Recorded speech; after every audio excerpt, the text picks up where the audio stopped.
Hi, everyone. Thank you so much for joining us today. My name is Josh, and I'm a grad student here at Michigan in the Ross School of Business.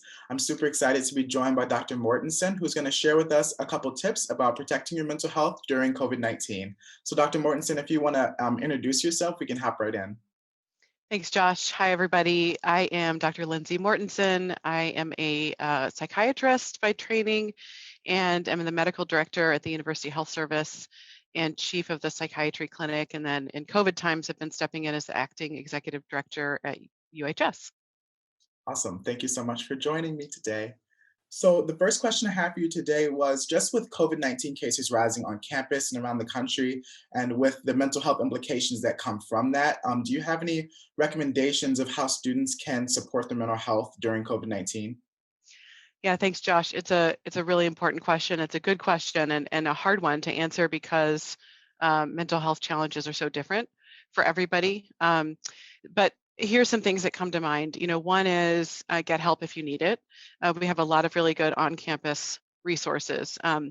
One of the good things that came out of COVID, a lot of bad things too, but one of the good things that came out of COVID was a rapid shift to telehealth services. So we have a lot of services on campus for students for mental health. So UHS, CAPS, tons of resources over at Michigan Medicine, ranging from the full spectrum of like garden variety, anxiety, depression to more severe and persistent mental health issues. So I think those services are accessible, they're convenient, they can be in person, they can be through telehealth. Lots of students have been doing telehealth over the past year since we switched our services. So that's one thing. I think social isolation and uncertainty about the future are probably the two biggest themes that we hear about from students, especially with everything that happened in 2020 and all of the uncertainty, politically, socially, et cetera. I hear we always hear from students that they're nervous about internships, jobs, the future. How am I going to get my career off the ground? But those are the two that we hear about the most. And I think as much as Zoom has like facilitated connections between people, it's not the same as like the real in-personness of being able to shake a hand, give a hug, sit next to people without worrying. So I really encourage people to still do as much of that as you can safely, because I think people are really missing on that.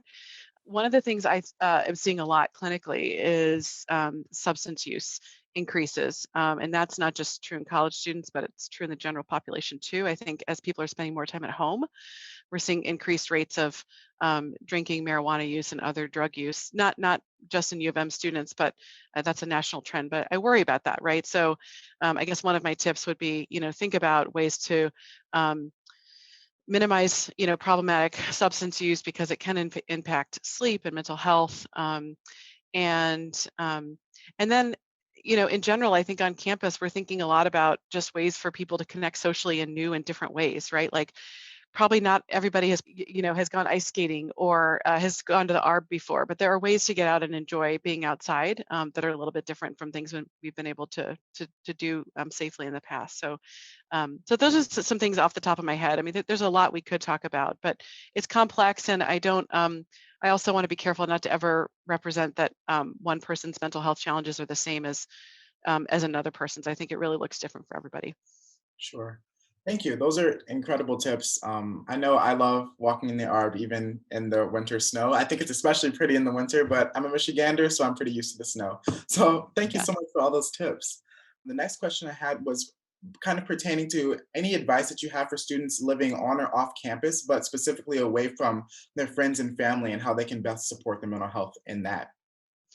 Yeah, it's a really great question. It's in some ways kind of a timely concern in college settings, right? Because a lot of students are away from their families for the first time, um, and or they're just used to being able to go back and forth more easily and travel more easily to see their families. So um, COVID has sort of put a twist on that timeless concern. One of the things I would say as a recommendation is to keep the communication lines open, with friends, family, mentors. We really try to be mindful, at least at the health service, right, that not everybody has parents who can fully support them. Not everybody has supportive family. And so whether that's reaching out to a friend or your faith-based community or a social organization, just keep talking. one of the things I've learned through the student health advisory committee that we have at UHS and talking to students is that students are having some really hard conversations with each other this past year about boundaries. It in some ways reminds me about a lot of the conversations students have been having for years um, about intimate relationships and sex. And like, there's now like a COVID version of that where people have to talk about, what are you comfortable with? Are you okay with this? Are we on the same page?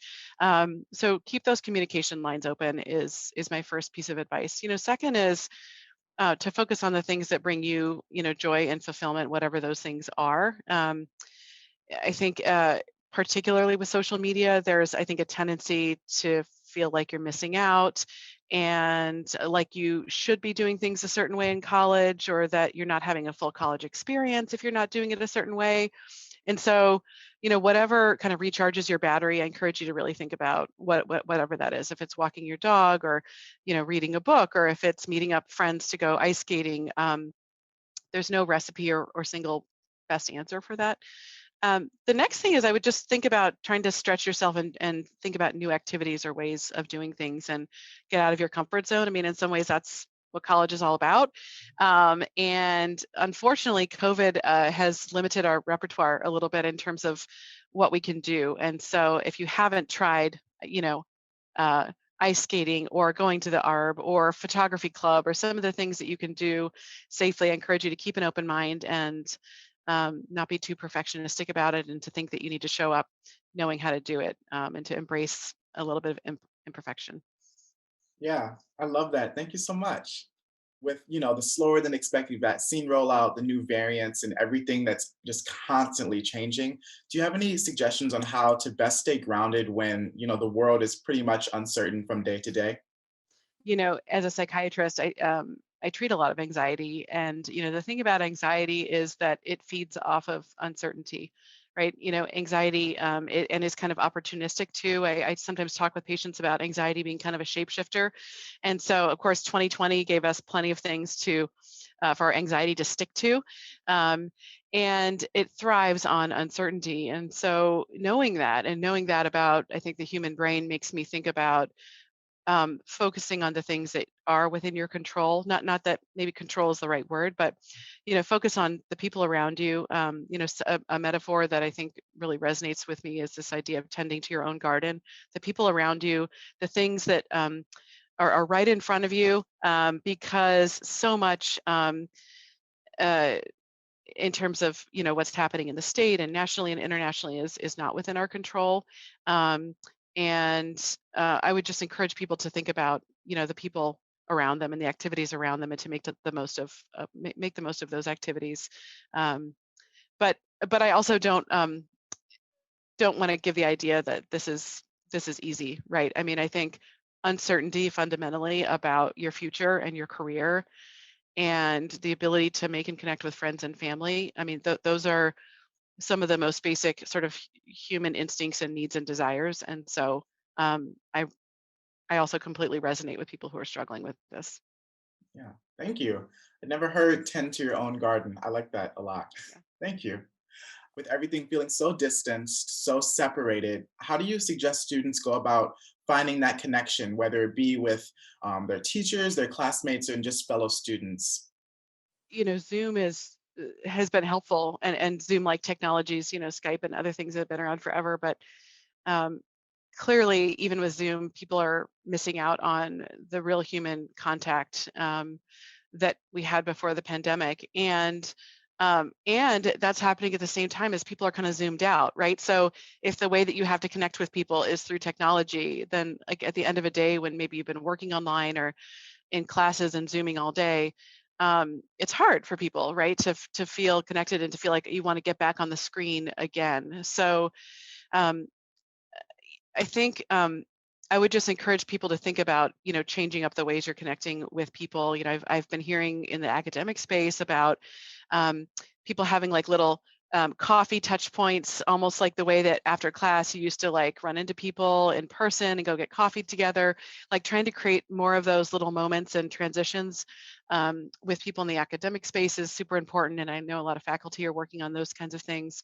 Um, Again, this kind of goes back to a little bit of like changing up maybe the kinds of in-person activities that uh, you're doing and that maybe were sort of your go-to, before the pandemic, whether that was contact sports or, going to a party. Like there's just so many things that um, are just not as safe to do anymore. And so trying to think about, there are a lot of opportunities through student life right now, actually, things like photography club and walks and different movie nights. Check out the resources on the student life website, because uh, there are a lot of things that I think people haven't tried and that would be worthwhile, um, and would put you into contact with people who aren't on your Zoom screens every day.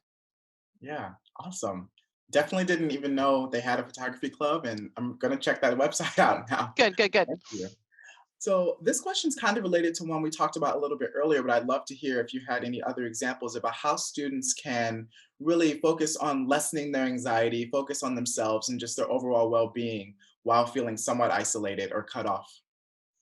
So one thing I would put in a plug for sure is wellness coaching through Wolverine Wellness.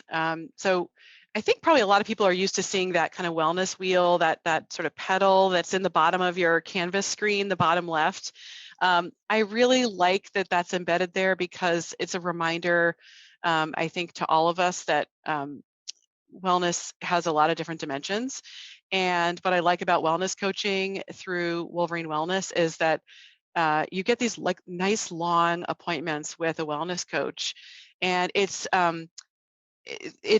there's some overlap with some of the mental health work that we do, but the focus is really on tapping into people's intrinsic motivation about what they want to work on, and then they use this framework to sort of think about overall well-being. And there we have a number of wellness coaches who are really, really experienced, can and it's not a one size fits all approach. So want to put in a plug for that, and you can schedule online.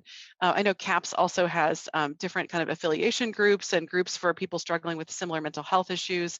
I think that's another way of connecting with people who may be struggling with similar things. Awesome. Thank you. How do you recommend students find time to balance their schoolwork with their mental health that can come from the stresses of school and the pandemic and everything kind of related to that?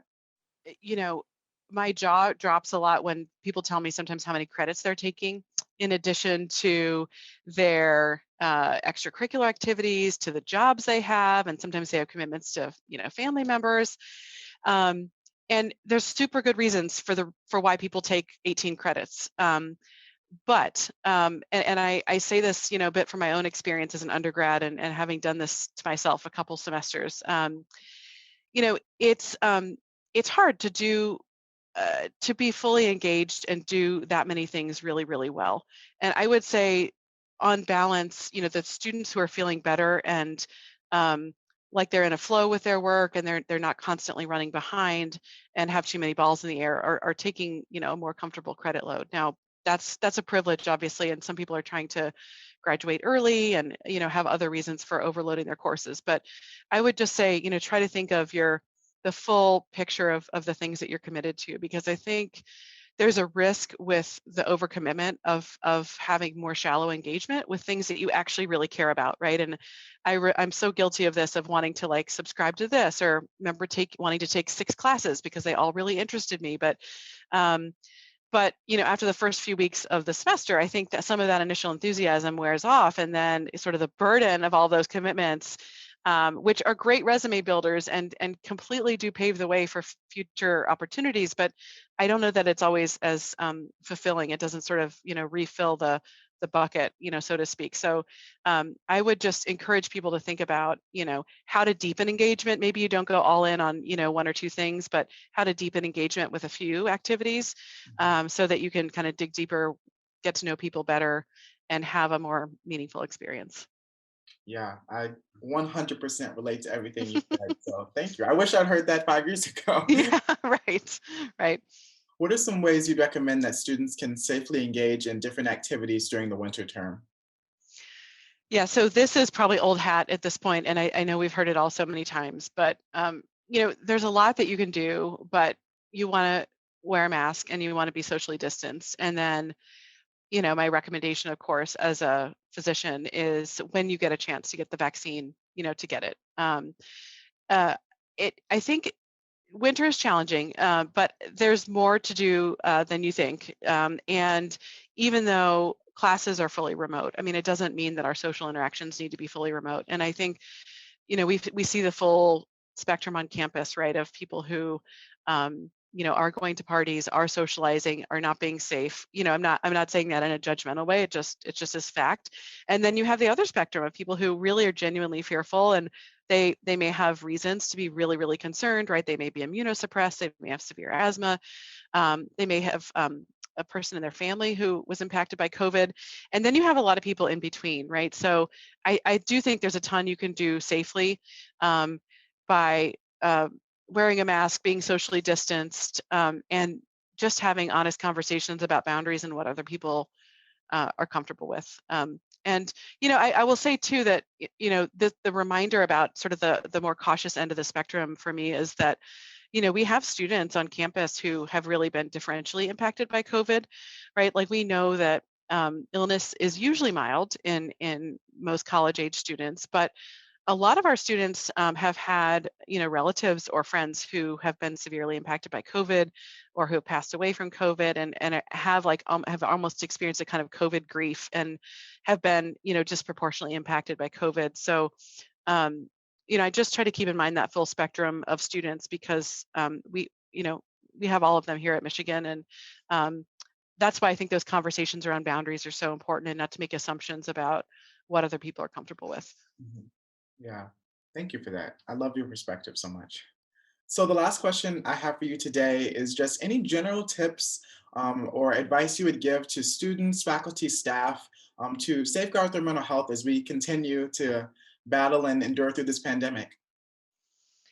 Yeah, so no easy answers here, but I come back to that wellness wheel and those 8 components, because I think, it's possible to have all your ducks in a row sort of in one or two elements, right? Maybe spiritually or financially, or maybe in terms of your physical health, and to still feel like you're struggling. And so try to think about your well-being holistically, and that includes mental health.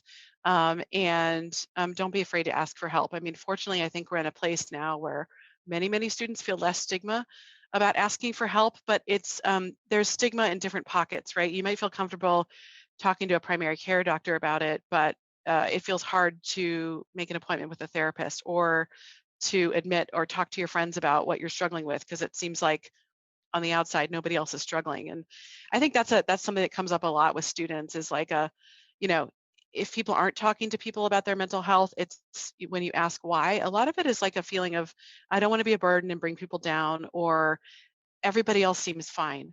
And it's common that we compare kind of our own inner state to people's outer appearance and how they look on the outside. And so I guess this goes to my advice, maybe, is just goes back to that engagement and digging a little bit deeper, in some of your relationships, is just to keep the conversations going, ask for help if you need it, and do a little bit of a well-being assessment if you're struggling and you're not sure why. Like, we're never all going to be winning in all 8 elements of well-being. That's not the point. But maybe take a little bit of an inventory and figure out, gosh, are there some things that I haven't been paying attention to, or that somebody could help me with? And then, just on a practical note, I would just end on, most of my patients, I'll ask them um, in the course of conversations, like, are you getting outside at least once or twice every day? Because I think it's hard to be stuck in the same interior space day in and day out, hour after hour. So if you can, get outside a little bit every day, get some fresh air, um, and ask for help if you need it, because we're here. Awesome. Well, Dr. Mortenson, thank you so much for joining me today. I've learned a lot. Good, good. And I just appreciate all of your insight and your input and your answers. Thank you so much for your time. Yeah, thanks, Josh, for having me. Yeah, Really go appreciate vote. it.